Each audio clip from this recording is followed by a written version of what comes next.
Assalamualaikum warahmatullahi wabarakatuh.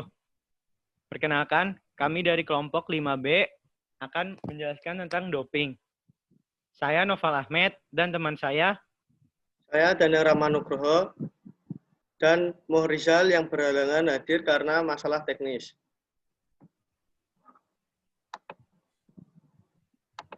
Kami di sini akan menyampaikan materi tentang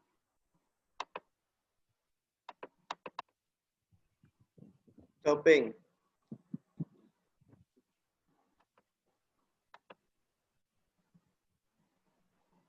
Kelihatan, Matt? Matt? kelihatan. Ya. Yang pertama, apa itu doping?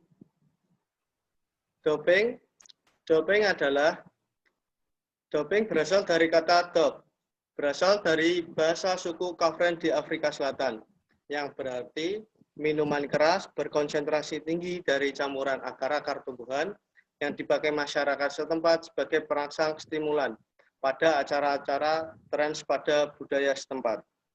Kata doping dalam bahasa Inggris zat campuran opium dan narkotika untuk perangsang. Macam-macam doping. Pertama, stimulan atau upper. 2, narkotik analgesik. 3, anabolik androgenik. 4, anabolik steroid. 5, penghalang beta. 6, diuretika. 7, peptide hormon. 8, suntikan erythropoietin dan menyuntikan darah. 9, memanipulasi farmakologi kimia dan fisika. 1. Stimulan. Stimulan adalah obat yang digunakan untuk meningkatkan aktivitas fisik dan kewaspadaan dengan meningkatkan gerak jantung dan perasaan, serta meningkatkan fungsi otak. Dengan bekerja pada sistem syaraf pusat, stimulan bisa merangsang tubuh baik secara mental dan fisik. Contohnya adalah adrafinil, kokain, modafinil, pemolin, seleglin. Dilarang karena dapat merangsang pikiran atau tubuh, sehingga meningkatkan kinerja dan memberi atlet keuntungan yang tidak adil. 2. Narkotik analgesik. Analgesik narkotika biasanya mengambil bentuk obat, menghilangkan rasa sakit yang bekerja pada otak dan sumsum tulang belakang untuk mengobati rasa sakit yang terkait dengan stimulus yang menyakitkan. Contohnya buprenorfin, dextromethorphan, heroin, morfin, peptidin, analgesik narkotik. Pemaparan selanjutnya akan dilanjutkan oleh Saudara Noval Ahmed.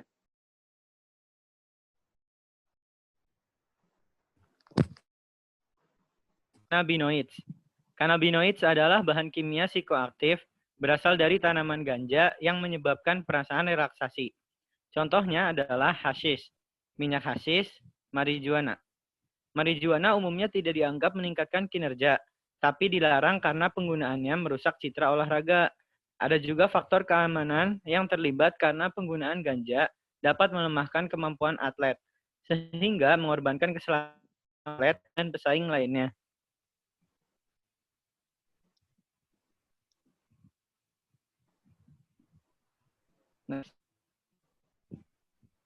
Empat, anabolic agents. Anabolik steroid androgenik adalah versi sintesis hormon testosteron.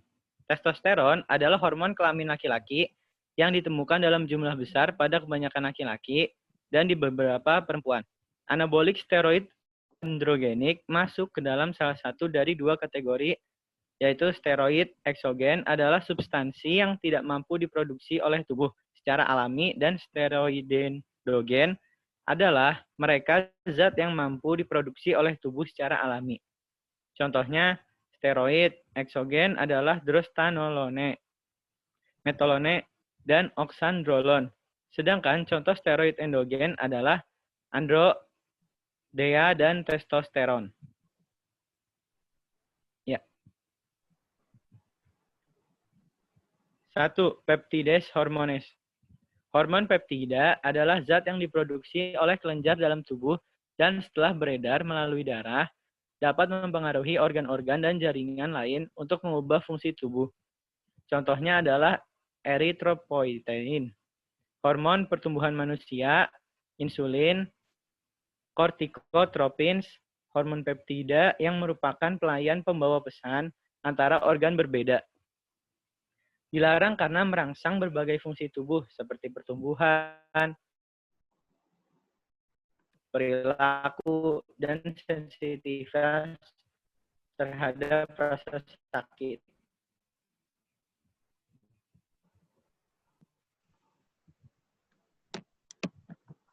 Ya.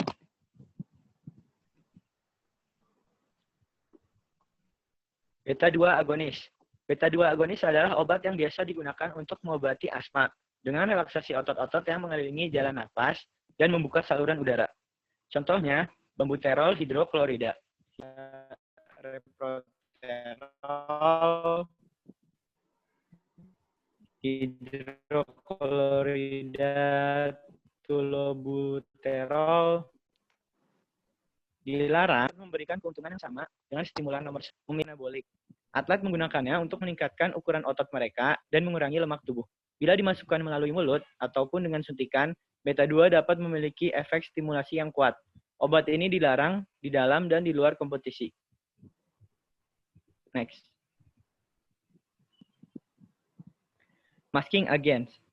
Agen masking adalah produk yang berpotensi dapat menyembunyikan keberadaan zat terlarang dalam urin atau sampel lainnya.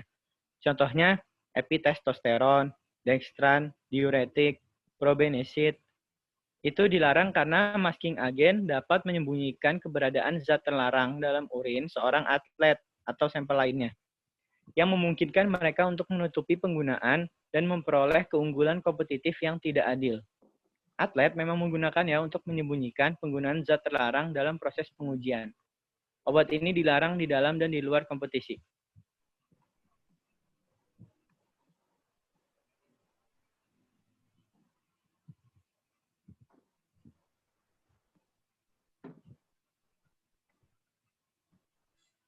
Saya akan melanjutkan pemaparan dari Novel Ahmed. Glukokortikosteroid. Dalam pengobatan konvensional, glukokortikosteroid digunakan terutama sebagai obat antiinflamasi dan untuk meringankan rasa sakit. Mereka umumnya digunakan untuk mengobati asma, demam peradangan, jaringan, dan reumatoid arthritis. Contohnya dexamethasone, fluticasone, prednisone, triaminolone, asteroid, dan rofleponid. Dilarang karena ketika diberikan secara sistematik ke dalam darah, glukokortikosteroid dapat menghasilkan peranan efrida berpotensi memberikan keuntungan yang tidak adil bagi atlet. Atlet menggunakannya biasanya untuk menutupi rasa sakit yang dirasakan dari cedera dan penyakit. Obat ini dilarang di dalam kompetisi saja. Ya, ini gambar alasan olahraga menggunakan doping.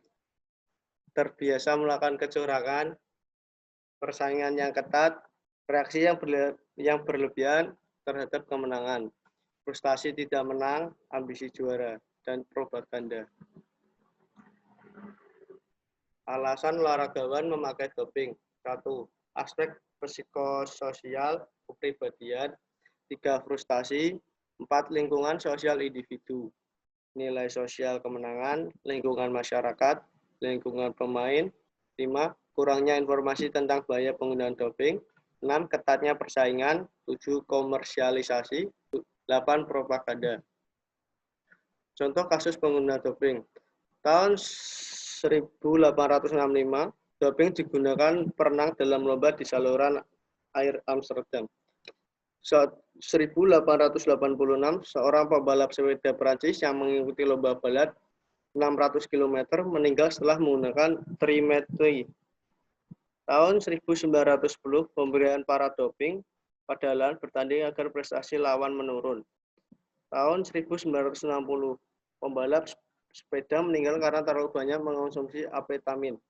1967 ditemukan kematian pembalap sepeda, pemain sepak bola, dan petinju karena pemakaian whey amin. 1980, Ben Johnson, pelari cepat 100 meter, dicopot gelar juaranya karena ketahuan menggunakan anabolik steroid pada Olimpiade Seoul. Rashid Ramji, Hungaria, Olimpiade Beijing, Cina pada 2008, meraih medali emas untuk jarak 1.500 meter. Ramji dilaporkan positif mengonsumsi cera continuous erythropoietin reseptor antifator. Ramji harus rela mengembalikan medali emasnya akibat dilaporkan positif menggunakan doping.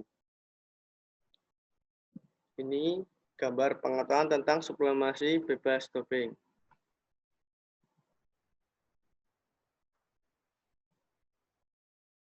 Kesimpulannya adalah doping adalah penggunaan obat-obatan untuk meningkatkan performa dalam olahraga. Secara kesehatan, doping juga tidak dianjurkan atau bahkan dilarang oleh pemerintah. Secara fisiologi, seorang yang memakai doping pasti akan dihantui ketakutan baik mental maupun psikis atlet tersebut. Apabila seorang atlet ingin diakui dan berprestasi, maka ia harus berlatih dengan sungguh-sungguh dan tekun serta bersaing dengan jujur tanpa doping. Karena doping hanya akan menjerumuskan dan merusak tubuh, serta bila atlet menggunakan doping, maka akan menanggung malu dan mendapatkan hukuman dari pihak yang berwenang, yaitu WADA, World Anti-Doping Agency, sebuah lembaga yang khusus menangani doping. Sebagai seorang guru ataupun pelatih olahraga kelak, kita tidak mengutamakan prestasi dengan cara curang, tapi kita harus menanamkan sifat jujur serta menjunjung tinggi sifat sportif dan fair play, agar kemenangan itu sangat berarti dan lawan mengakui kehebatan kita. Pemerintah harus benar-benar menangani untuk masalah doping. Bahaya penggunaan doping. Penggunaan doping bisa menyebabkan wajah penuh jerawat, buah dada jadi besar pada lagi, serangan jantung, penyakit kanker, penyakit liver, impotensi, maskulinitas, rambut rontok, perilaku agresif. Sekian dari kelompok 5. Bila ada kesalahan dan dalam kata, mohon dimaafkan. Wassalamualaikum warahmatullahi wabarakatuh.